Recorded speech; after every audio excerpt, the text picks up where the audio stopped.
That's it. You can go. Okay, so the project is called Scaffolding Creativity for Art Students, a framework, a tool chain, and educational material on how to create your own virtual exhibitions. The Shenkar team is myself. I'm part of the Department of Building, Interior and Environment Design. Galit Gaon, who is heading the curatorial studies here in Shenkar, and Shoval Nir, which is also in our department, an adjunct faculty. So our project and this research and capacity building explores the topics of art, curation, and education within the bounds of extended reality. The curatorial process is a complex process that starts with finding and selecting the artifacts, editorializing and arranging them, creating a narrative that connects them, and establishing an engaging way to share them with an audience. As lecturers in higher education, all of us have our own methods for teaching this curatorial process. In this project, we are aiming to create a digital platform that fosters teaching such a process by accommodating the collaboration that is needed between the student and the lecturer in order to get guidance during the curatorial steps. Specifically, our platforms allows for curation beyond the physical space to extended reality, namely to virtual reality and augmented reality. Our project is called CREAMS for short. It's a project that is approved by the European Commission, and it's co-founded by Erasmus Plus and the IKI, which is the Greek State Scholarship Foundation.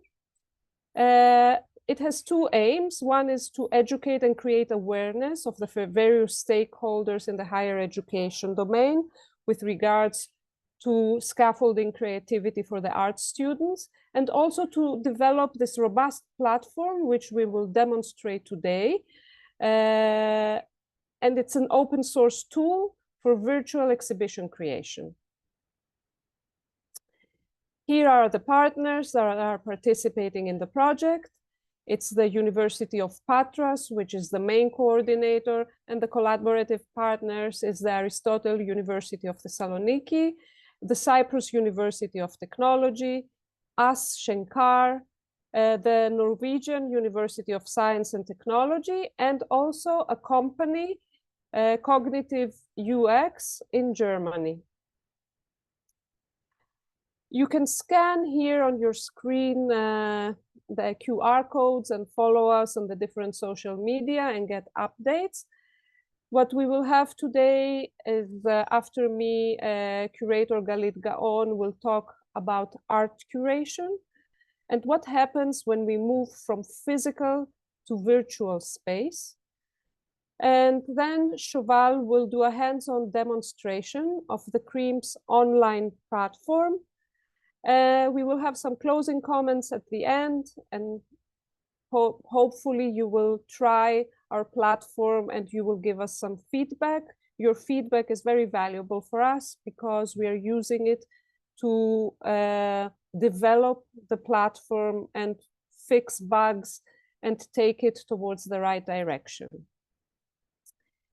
For our project, we have a Moodle, which is in Shenkar, our online system that accommodates all the course material. As lectures, you have course modules there, you have manuals and tutorials, and also recordings of the lectures, so you can use the platform inside your courses.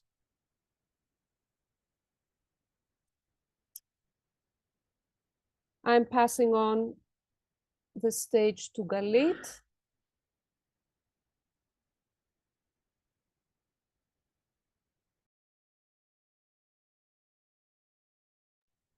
Thank you, Rebecca. Okay, so our question for today is what happens when we move from physical to virtual? And I would like to start by saying that when we find an object still in the physical world, and we hold it in our hands, and we feel the weight of it, and we can sense the importance of this object, and then we do this very intuitive act of picking it up and taking it back either to our home or to the museum, we are beginning, or we're initiating a new collection, we're initiating a new exhibition, we're initiating a new form of presenting pieces. So it's not always about creating the objects, but it's more about collecting and connecting ideas, people, and objects together. Whether we do it in the physical world or in the virtual world, the story stays the same. And I think the important part is to remember that we are speaking to each other and not us to objects, and vice versa. Okay, so when I look at design, when I look at art, I need to remember as a curator, as a teacher, as a partner, that we are talking about a huge variety of pieces. It could be historical pieces or remains, and it could be contemporary art and design. But when I look at those objects, I need to remember that the important part for us as academic people and for us curators is the fact that all those objects were man-made. So when we look at objects man-made, and in between those two parts of the slides, there are more than 10,000 years from the older ones to the contemporary ones, we need to remember the importance of these objects, and most of all, the motivation, the intuition, and the design process that we would like to follow. The decision to present them in a virtual or physical world would be our decision as curators, but also the creators and the artists or designers that would like to participate in this process. When we move from a group of objects to this idea of an exhibition, we need to remember we have two worlds that are joined together in this experience of called exhibition. One of them is the collection or the collections. As we all know, according to the law of museums, a museum can be called a museum only if it has a collection. So a collection, the collection of ideas, a collection of objects, a collection of art would be the base for every process. The other sides are the visitors, whether they come to a virtual museum exhibition or a space, and whether they come to the physical one. These are the personas we work with. And we are in the center of those two worlds. And this very messy line in the center is indicating that every exhibition has a different experience, has a different story, is a different opportunity to tell a different story. But those volumes are usually the same. So when we ask people and visitors, why do they go to exhibitions? And I think all of you here that are part of this project and in this academic world, I think our answers are the same. We go to exhibitions to be inspired. We would like to visit a museum or the exhibition and feel this inspiration surrounds us. And this is a very important feeling that we have. We go to exhibition to feel creative. It doesn't mean that we need to be the creative person, but we want to feel creative. It means sometimes we go to an exhibition and go back home and create a wonderful creative dinner, but we feel creative. And this is a very strong emotional feeling that we get from exhibitions. We want to share a unique experience. And this happens in both worlds, the physical and the virtual. This unique experience means that maybe every time I visit this virtual exhibition, it looks a little bit different. Every time I visit the physical exhibition, my experience is different. The day is different. My feelings are different. The way I move in this space is a bit different. So this unique experience is also about me, but also about us designers and design exhibitions. Just trying to hold on to this thought that every visit to the same exhibition should be different, and every exhibition should be a different experience, to meet new ideas. And I feel that this is something which is more complicated to explain. We can put our objects and our stories and the sound and everything around us. But the most important part is what we connect and what can we say about it. So if we meet a student or we meet a colleague and we sit together to look at their exhibition, we would like to hear their new idea that is the merge of those two new ideas. And I think if we feel the design is, or the academic way of talking about design, is this new knowledge that we are creating together, that would be a very important thing to do. Okay, so why exhibitions? There are many answers to this questions, and I think regarding to our visitors and regarding our participants, the answers would be different. But we love to go to historical exhibitions. We want to go to professional exhibitions. We want to share our dreams and our thoughts in this very safe space. And when we refer to a museum or an exhibition as a safe space, we would like to think of this exhibition as a place that we can ask questions without being judged. We would like to debate without being afraid to express our thoughts. And we would like to know that we can leave this experience of being in an exhibition and then go home and maybe leave those thoughts there in the exhibition and not have them follow us around.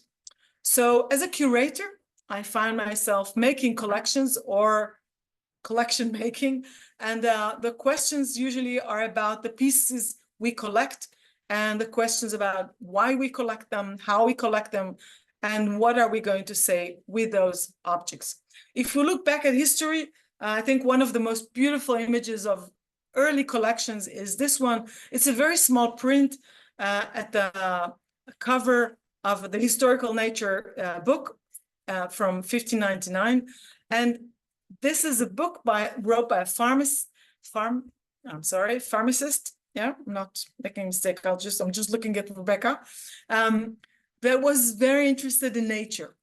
And if you can see, he was arranging his collection around the room while thinking about the messages we might read when we look at this image. Instead of having heaven or clouds or angels in the sky, we have nature, a force of nature. We have a crocodile, we have all those sea creatures. And just think about this idea of when 1599, looking down at the water might be the same as looking up into the sky, and having this two ideas of what is my new belief? Do I still believe in angels and God and so on, or do I believe in history?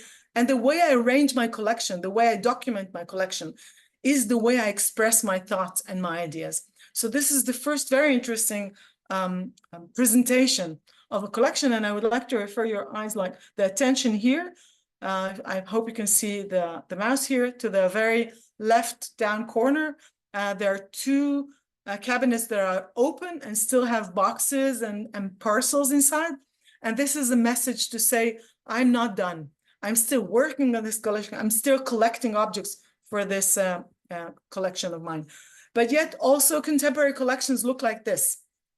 This is the underground of the Smithsonian collections. This is the bird section. And as you can see, there are many birds of the same kind. And the collection is usually this enormous volume of objects. And then comes the curators to think about what story do I want to tell with this collection in my space. And also collections look like this. This is the Vitra collection. One of the first presentations they did in a new museum, displaying the chair collection, which is a huge, very important collection in the design world. But when I look at this exhibition, it looks like a collection. It looks like a storage room. It doesn't look like an exhibition yet. When we look at exhibitions, we have this sense of space. We have the sense of attention. We use light, we use scale, we use intimacy. We use the way we walk through the exhibition, but we still control the way people enter the space and exit the space. They're either a linear way or a spiral way or many different ways that we can design space, but still people need to enter a physical space and go from one object to the other. the way I present the objects in the space is usually this 3D idea. People cannot move those objects. They cannot go behind them or inside them. So their experience is very controlled or very designed by me, the curator. As we meet more and more exhibitions that have, I think, very elaborate thoughts and different details, like architectural exhibitions, I think we all agree that the exhibition might not be the correct way to present all this information. I go through this space, but it is impossible to read all those labels or to meet all those models without getting tired. So slowly, I think if you're not an architect, you move through the space, and after 2 or 3 models, you just move on, and then you miss all these wonderful ideas that you can meet in these exhibitions. Slowly, as curators and designers understood that we need to think different about space, started using the digital world, reflections, movies, different kinds of movies, and stretch this experience of using the space. So visitors still visit physical space, but they have this experience of digital movement, which is more elaborated.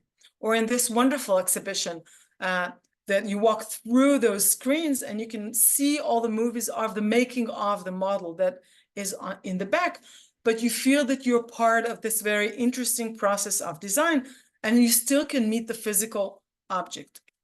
I'd like to show you a short movie. Just wanted to, Sheva, can you just tell me if the sound works? Yes.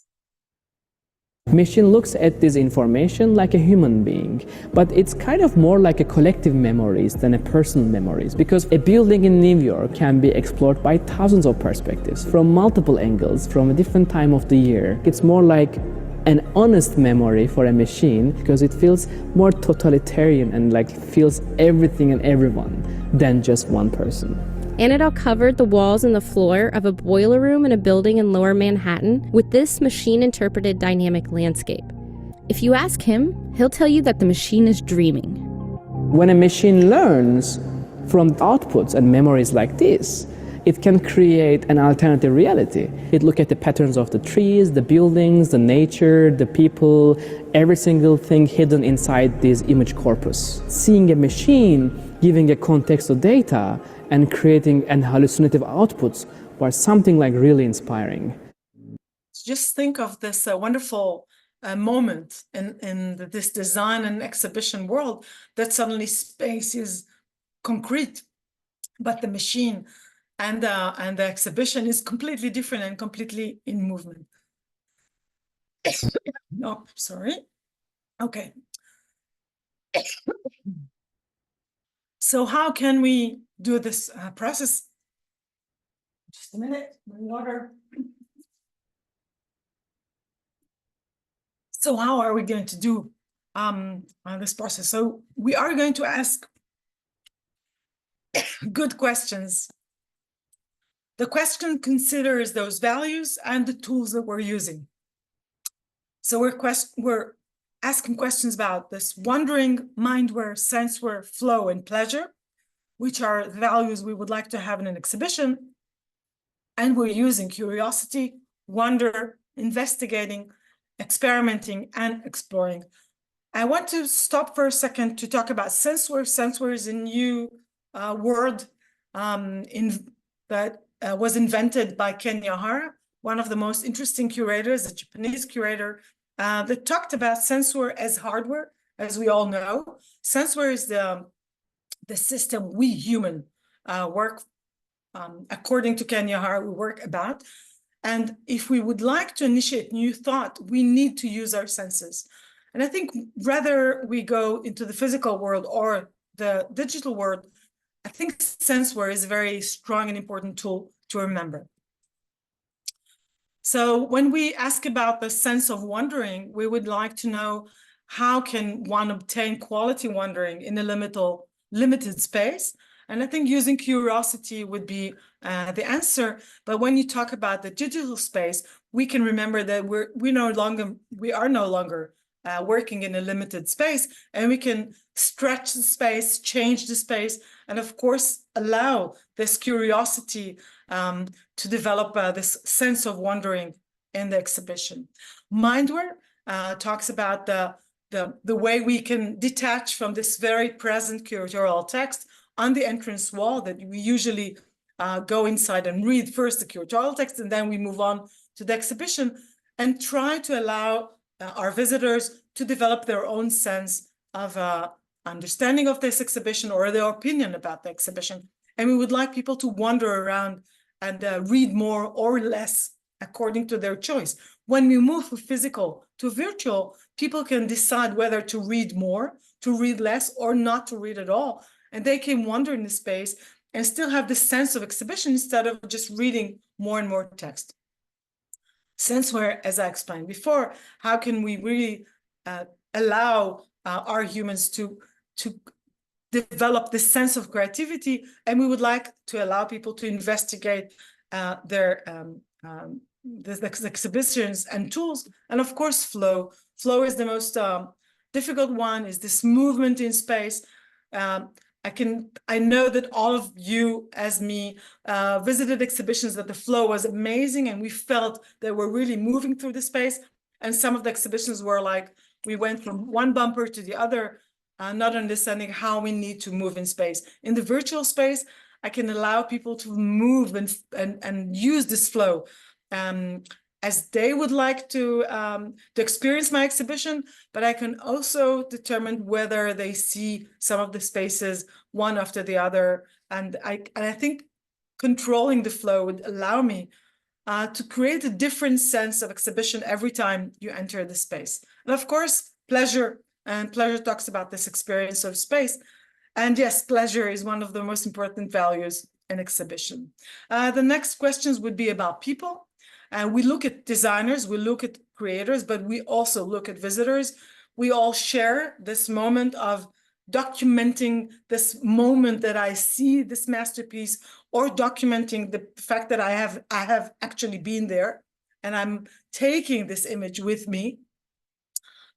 Usually people would like to have this very personal documentation, even though you have the images online and you can buy a postcard and so on. And I think one of the interesting questions is, how do we do that in the virtual space?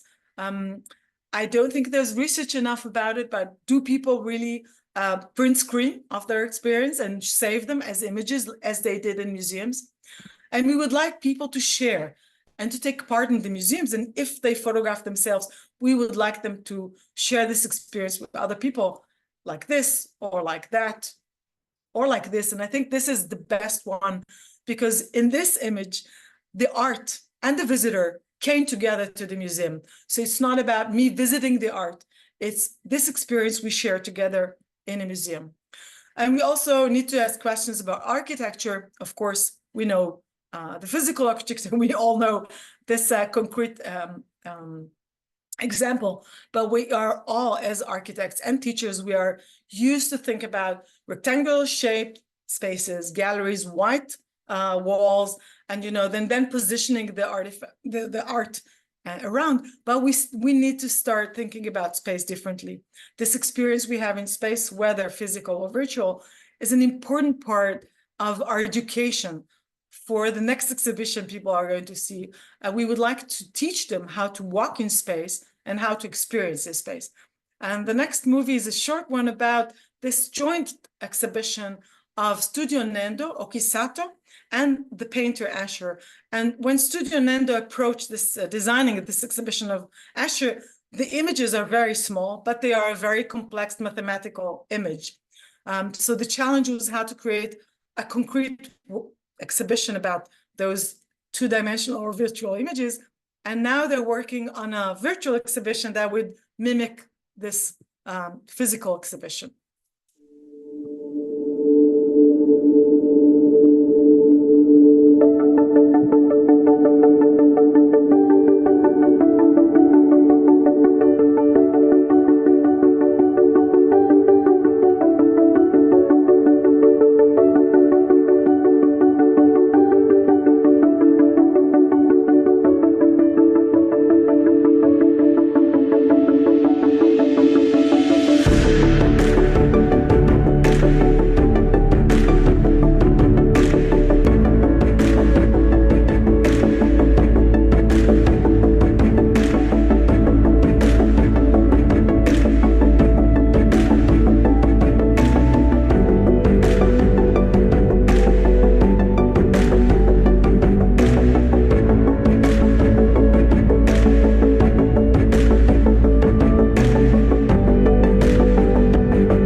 So I think the interesting part is this this very interesting connection between two wonderful creators and designing a space to experience, and of course questions about experience.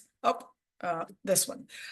So when we move from physical to digital, we need to remember that our ability to meet more and more information and more images and actually the never-ending information that we have visually or textually is a challenge. And it's most of the time, it's really, I think it's almost an obstacle designing exhibitions. What we would like, I'll just mute this one and play it. When we would like to design a virtual exhibition in a physical space where our visitors are meeting multiple ideas, different experiences. And I think the challenge is to tell a new story as we move through different experiences, and not just have a wonderful circus or I don't know, carnival in this in the gallery. And I think this is the challenge that Shoval is going to talk later about. So when we think about the future, usually we think about rectangular spaces. We think about the gallery as we remember it, but we need to remember that once we manage to do that as designers, as architects, we can hold the space. Maybe this is the moment to start thinking differently about galleries, differently about our experiences, because this is our future, and this is our opportunity to move from physical to virtual and expand our horizons. Thank you. Thank you, Galit, for this very inspiring lecture.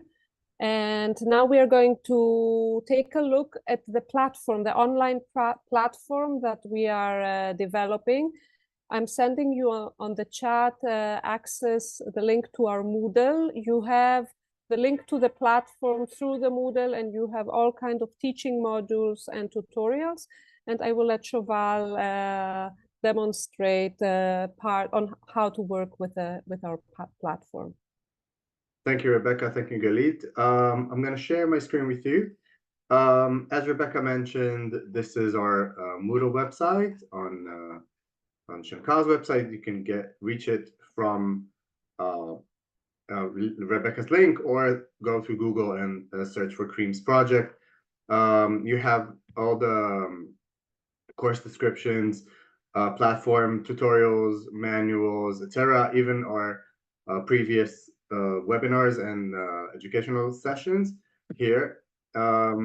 Once you reach our website, it's creams-project.eu. You can go into POC 2, which is proof of concept 2, and then you can choose the management content system or the virtual reality editor and viewer, and you would get into the login screen that looks like this.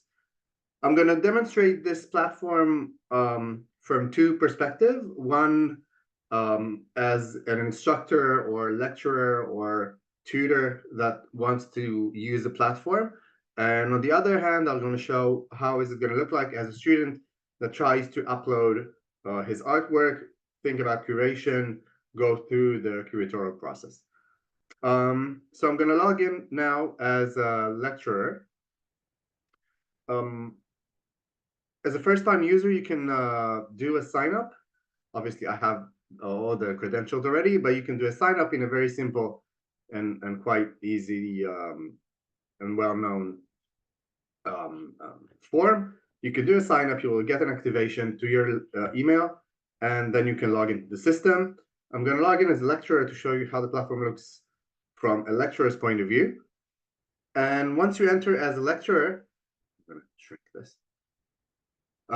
You can initiate an exhibition. You can go through an assessment process with your students, and even communicate with them via chat. I'm going to show briefly all these features in a minute.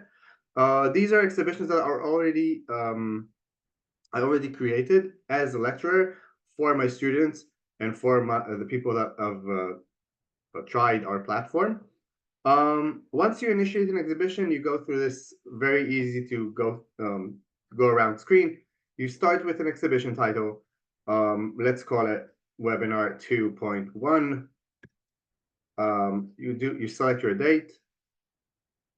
You can choose, as of now, two options. One is a modular space, which I'm going to demonstrate very soon, and the other one is Shinkar's Gallery. We took Shinkar's Gallery in Rosen building and modeled it in 3D and then uploaded it in the platform. So we will have kind of a discussion or a base to discussion, as Galit mentioned, between the tension of the virtual space and the physical space. You can upload an image to go through, and you save and proceed. And once you do that, you go through your student selection.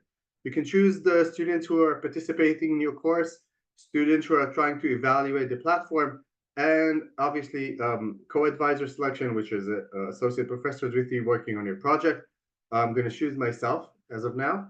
And once I've clicked finish, there is exhibition pending for a student to go and start working on it. In the lecturer's window, you can go through a process of assessment with the student, and I'm going to show and quite an easy to go and work online chat with. You can press open chat, and obviously it will open. I can chat with myself, with my student self. But I want to show you something else. I want to show you, once we've created an exhibition, let's go through one that I know that I've been working on. You can start and communicate with your student on his curatorial process. Once the student starts working on a project, we have a discussion about the curatorial process, what his decisions are. And in one of the enhancements or features that we worked on in POC2 is creating a way to communicate on the curatorial process with your student in the platform itself, and not outside in WhatsApp, WeChat, whatever. We do it in the platform itself, and we see all the process together. So let's see a quick, brief communication between students. So a student uploads his artwork.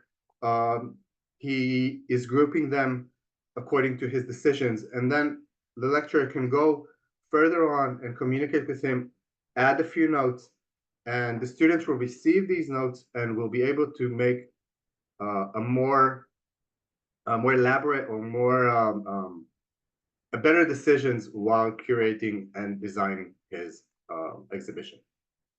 I'm going to move to the student. Rebecca, do you want to add anything here, or I can go to the... I just want to add that during the curatorial process starts outside of the gallery space. It starts in our minds, and the platform allows for this collaboration between the lecturer and the student to actually arrange in their mind the categorization of the artworks, the narrative that they want to build. So we have all this process, all this time with the student that is before we enter the virtual or the augmented space, which that's where the curation happens. The curation doesn't happen the moment we step foot into the physical or virtual space. The curatorial process happens before that, and we come ready inside the virtual space. I'm going to log in as a student now to show you exactly what Rebecca was talking about. This is the other email which I signed in with. And this is the student viewer, student view as a participant in our platform. You can see my exhibitions, my artwork, audio files, video, and communication, as I showed earlier. And I'm going to show a quick and very easy exhibition that I've done already in order to show the process here. So once the student gets applied for an exhibition, he can choose between an indoor and an outdoor. I'm going to show the indoor as of now, and I want to show you briefly the curatorial process. The exhibition that I've created is called Yellow. and I've collected, with the help of Galit, a few images of graphic design in yellow, in the color yellow, and I started uploading them into the platform. Once I upload them into the platform, I've started the curatorial process.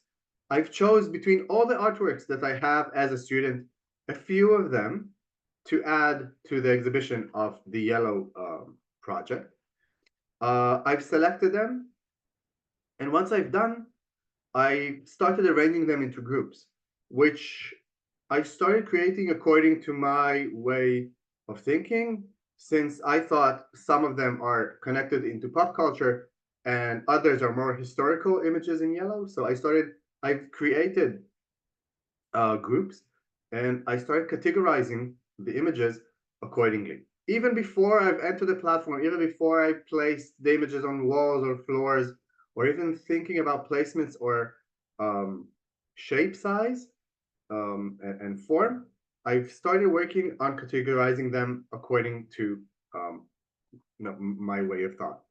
The third stage of the tutorial process is describing them. I described them quite briefly, not to make it too long, but for the historical bit, I wrote that articles are grouped by timeline in order to enhance importance in an historical point of view. The other, pop culture, is a group by popularity and importance in pop culture. And once I've done in here, the process goes back into to the lecturer. The lecturer gets my description, and I can start getting feedback from my lecturer. This is the lecturer's feedback. Make sure to mention dates and techniques on the historical part. And in the pop culture part, please add more relevant artwork. Some of them were irrelevant. So the communication is in the platform, and the curatorial process is starts even before I've created the exhibition space, the virtual space. The last part before the final check and assessment is a more elaborate description of the exhibition title and what is going to happen there. And this is the added value on the audience that I'm turning my exhibition to. In my artwork window, it's quite basic. I can add a few more images. I go to add artwork, choose an artwork. I'm going to do it briefly because I think it's quite simple. I'm choosing an image, and I start adding the title. Let's call it the yellow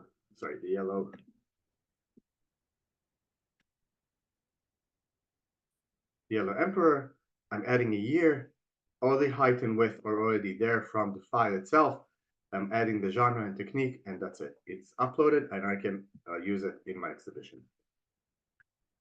I'm going to show you how the yellow exhibition looks like. And then you will see the curatorial process de facto in the exhibition itself. So this is what I've done so far in this very small exhibition. You can go through. Let me do just full screen size. Yeah. So I've created this space, which is a modular space. I'm going to show in a minute how to initiate even this part. And you walk around the platform very easily with your arrow keys and your mouse. For those of you who ever played a computer game, it's basically the same. We move and tilt, move our head with the mouse, and we move left, right, forward, and backwards with our arrow keys. So this is the historical part of the exhibition. As I was requested, I've added years, and I've added names to this part. The other part, it was basically the pop culture bit, which is this area, which I've stopped here so I wouldn't do much more, a lot more mistakes than I already have, Galit. But what you can see here is you can see that the curatorial bit helped me create a way of thinking in order to design this exhibition better and design it, and as Galit mentioned earlier, to create a flow, to create a way of thought, and to demonstrate. I'm going to show now what the platform looks like in first-time use. in order to create a brand new exhibition.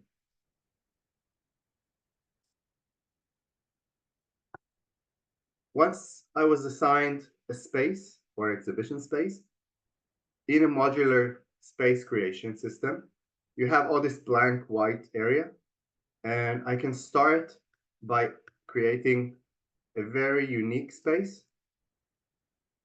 I'm just pressing, choosing the boxes I want to create as a space, create a very small space or a much more larger space, an elaborate space.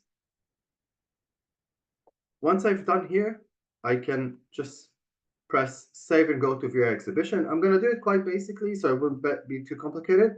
And I go to the view exhibition.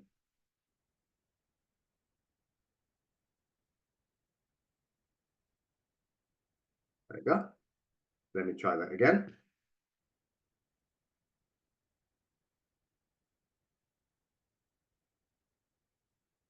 Let's do it that way. I hope it will work easily. Okay. I don't know what happened. Sometimes it happens. As of now, the platform is in proof of concept 2, so we have some minor bugs in the way, but everything is being documented as Rebecca mentioned earlier. So this is a space I've created, kind of like with a small corridor and then a very large white or a gray cube as of now. I can go into choose one of my walls. And as you see on the right, you have all these purple notifications. I've chosen one wall right number 8, which basically doesn't matter at that point. And I could go to artwork and select an artwork to upload to the wall from my uploaded artworks already. Let's put the yellow kid, which is nice. And it went up on the wall. It's as simple as that. I can choose the image again and go to adjustment, choose the image, and play with it position on the wall.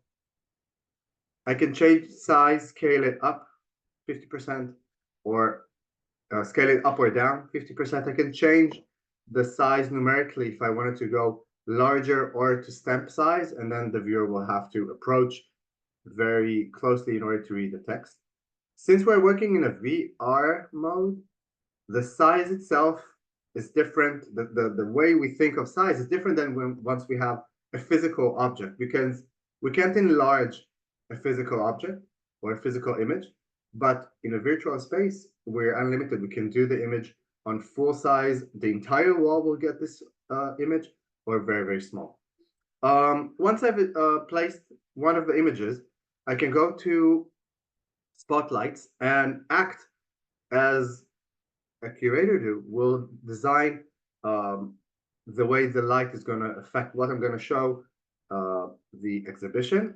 Sorry, what I'm going to show in the exhibition, and enhance it with light.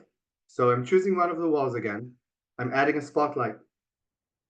The spotlight can increase. I can increase its intensity. I can increase its size. Again, the position is controlled by these arrows. And in the advanced features, I can even adjust the penumbra, which is like kind of blurriness that happens in the edges. I can play with the distance, rotation, and even add a more specific name, so it won't be spotlight 1, 2, 3, 4.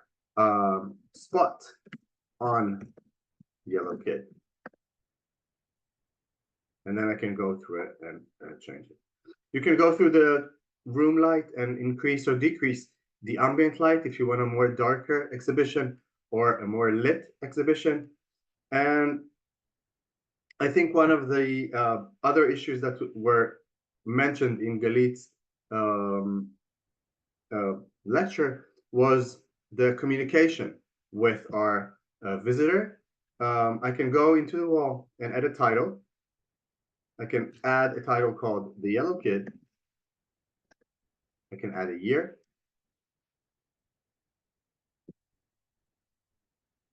And add title. See it bumped here?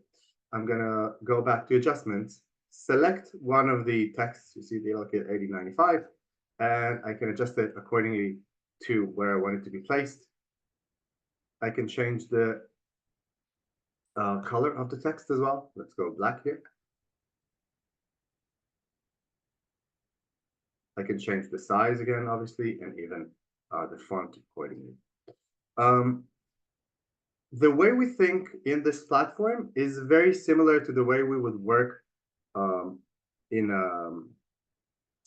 a physical space, and yet very different from that perspective, because we can add features that are not available in the physical space.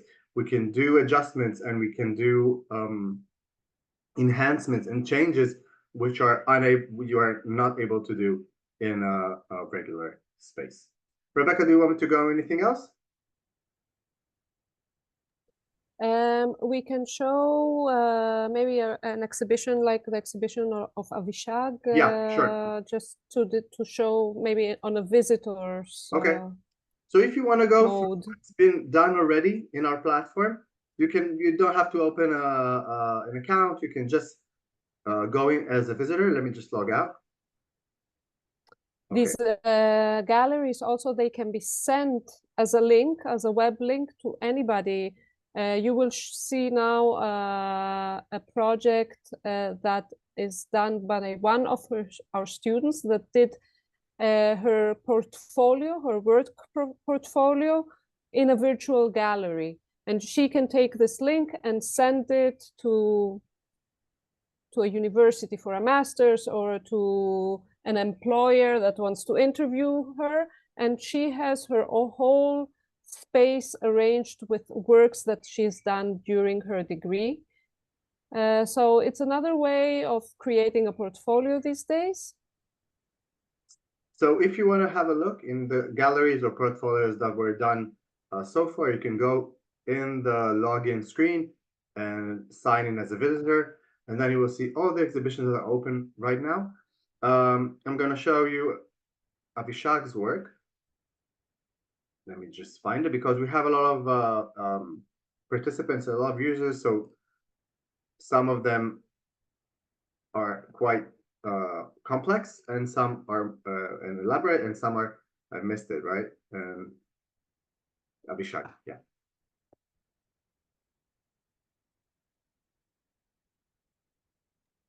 It malfunctioned, Shoval. You need to get out No, and it go will in be, again. I think, let me just try that again. Let me just log in again.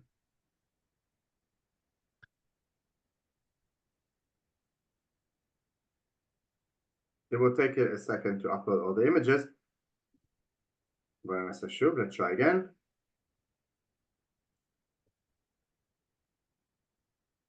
Okay.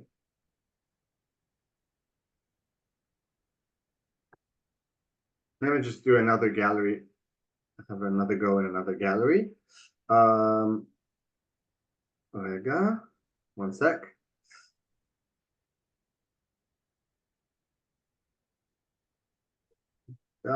Sorry.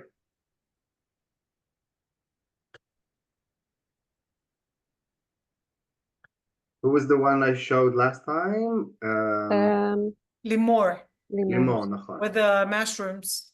נכון, Limor and the mushrooms. Let me just go briefly. Sorry for keep you waiting.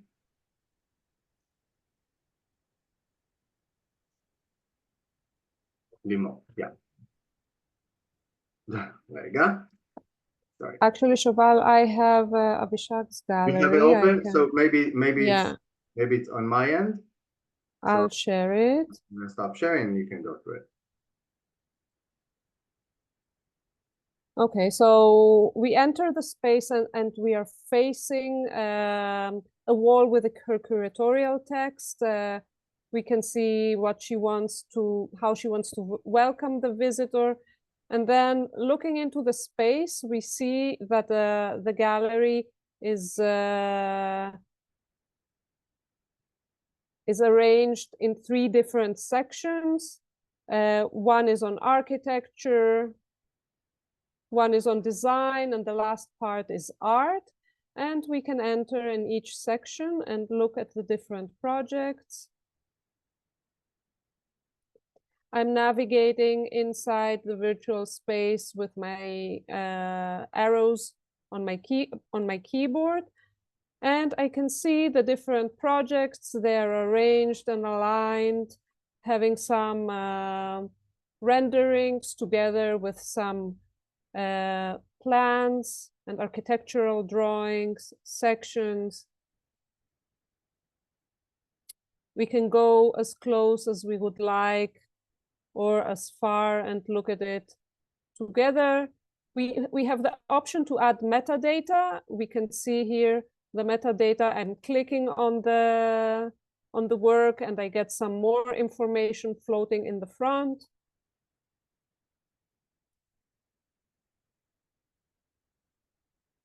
We can also arrange for more image information to be as part of the metadata. And this is the arrangement of her space. And this is showing an array of her works arranged to categories: design projects, architectural projects, and art projects that she did. And we can view it inside the virtual space. Okay, I would like to thank everybody for coming. I want to check if there are any questions at this point.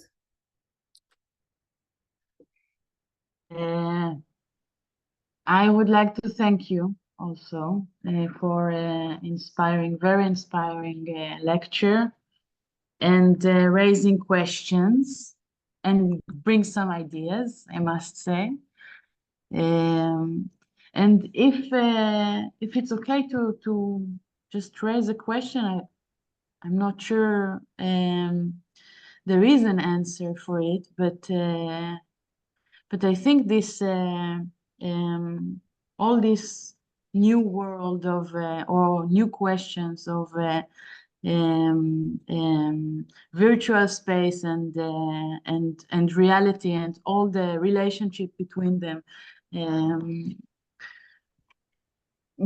I don't know, it makes me ask myself many questions.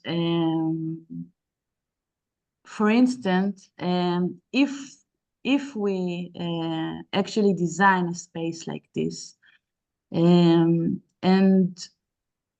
we don't have the restrictions of real reality, like, I don't know, for instance, gravity is not in the museum.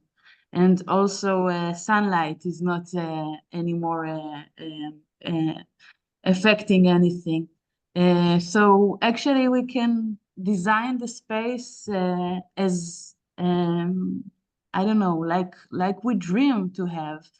And I think this idea of, you said modular space, right, Yuval? Like it's a modular space. I think a modular space as a term is very tricky, because a modular space has so many, how to say, like so many נתונים, ברכה לי המילה. Data points, parameters. Yeah, like height, like a natural light that comes in or not, like which materials we use for the ceiling or for the floor or anything, like do we have tiles on the wall or not, what is the height of the door, is there a door, any door. And I would like to sometimes like to be a spider in an exhibition and to have the the opportunity to walk on the ceiling and to see the Mona Lisa from its nose perspective. So this is just a small thing that I was thinking while you were showing this. And I think in terms of architecture exhibitions, which normally we have this problem as architects, that we always keep others that are not architects away from our exhibition because they don't find it interesting enough, or they don't read the documents in a way that we want them to read it. I think also it's an opportunity to to think if we design a space, maybe in a virtual exhibition, we can allow them to actually walk within it, or to have the chance to experience it like in reality. Because virtual reality, normally as we see it, I think it's imitating the reality, but it has its own world that reality does not have. And I think it's a great thing to dive in and explore it. This is very interesting what you said, and I think that we are all in this transition moment of moving from this the physical space as we know it to our dream space as we need to imagine it. And I think this moment is a good opportunity for us to think as teachers, as academic people, of what is this dialogue that we're having with our students, with our partner, about space, about exhibitions, about my work, about text, about the relationship, about all those values that we know from architecture, which are not going to be different in this virtual space because we are not different yet. So it's a very interesting moment to move from what we know to what we can imagine.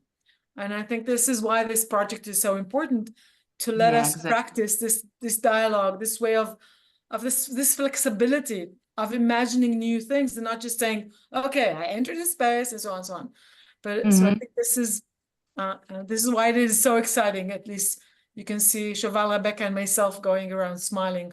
So this is why. I think because that was one of the questions and one of the conflicts that were raised when we were in the beginning of the project. What do we want? What do we want the platform to be?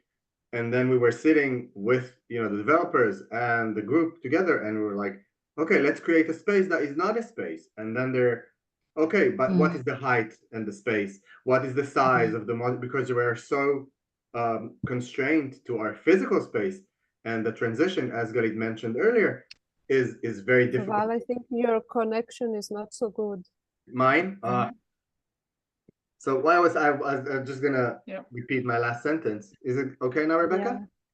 So the transition from the physical space that we're so used to dimension, Yes, now we can hear. and to the other virtual space is very complex for us as human beings, even to understand that space is not 5 by 5 by 5. It's something that is more open-ended, which is a question that we ask ourselves in this project. And Michal, I want to say that indeed this is where we as academics, we wanted to push the project to this direction, not where is the virtual space the same as the physical space, but where can it be different, where it can create new opportunities, like experiencing space in a different way. Of course, we are in constraints of a certain budget, and there is a company which certain technical abilities. Also, it needs to be an open source tool. It's not like in high tech that you can develop whatever you want. So we have all these constraints, but these are actually the interesting questions. How is virtual space different from physical space rather than the similarities? Because the similarities, it takes us to the familiar, and the interesting part is when you explore uncharted territory. Yeah, I think Escher it's a great study case to start with, how you explore Escher space in a virtual way. And I think translation is an important word to say, because translation is as this understanding that we move from one idea to the other, one thought to a concrete or visual space, but it is not about rewriting the truth, but translating the ideas from one format to the other, and then it's more free, and it's more interesting for all of us. Can I add something, Rebecca? Of course. Yes, First, thank you very much. It was super interesting. I really enjoyed everything. And for me, it raises questions, and also regarding what Michal just said, it raises questions about geometry, for example. Michal talked about the imitating space, and I think about a shuffle from imitating to generating. And Shoval and I are teaching together a course in parametric design.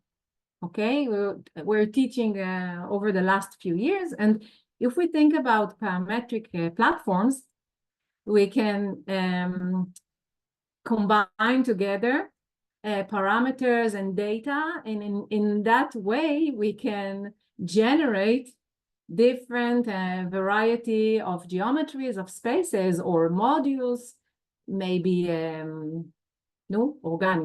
organic shapes, etc.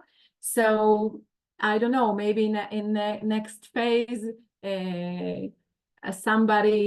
one can sketch the module and insert it, and that could be translated into this three-dimensional model. Just trying to think about it, and it's already embedded in the Moodle, means it's available. Yes, I put the link on the chat here. I copied it to myself. So yes, anybody can sign up. Actually, we would love you to sign up. You can sign up as an instructor, open a space, invite a few students and try it out. Or you can also even just go around as a visitor, and we will keep you guys updated. We send evaluation links and we want your feedback, because that's how we develop further. We have one more year to go within this project, even a bit less, like 8-9 months, I think. So hopefully we want to improve it as much as possible and make sure it accommodates the needs of the lecturer-student collaboration. Very interesting. It's also a way of communicating, another interesting way of communicating with the students. It's like a three-dimensional Miho platform in a way, but much more enriched. Yes, that was the idea. Actually, Galit in the beginning suggested that we integrate a Miro tool, but then they created this curatorial process that's a back and forth between the lecturer and the student, which is belongs to Creams, to the platform on its own, without using an external client. I think this is what we all came up with as an academic team, that teaching is about dialogue, it's about process, it's about more and more thoughts, and it's about our role to open up new ideas and new worlds to our students and not just evaluate their work. It's more about, leading them and talking to them about what they do, and not just saying, this is good, this is not good, and so forth. So I think it's a new way of thinking about teaching, all those tools about exhibition and design and space, which is an opportunity for us to develop. Okay, thank you, Rebecca and Shoval, for this. Thank you very much, everybody, for joining us. We have your emails, so we will keep you updated about activities that we do in our platform. Thanks very much. Thank you very much. Bye. Bye. Bye. Bye.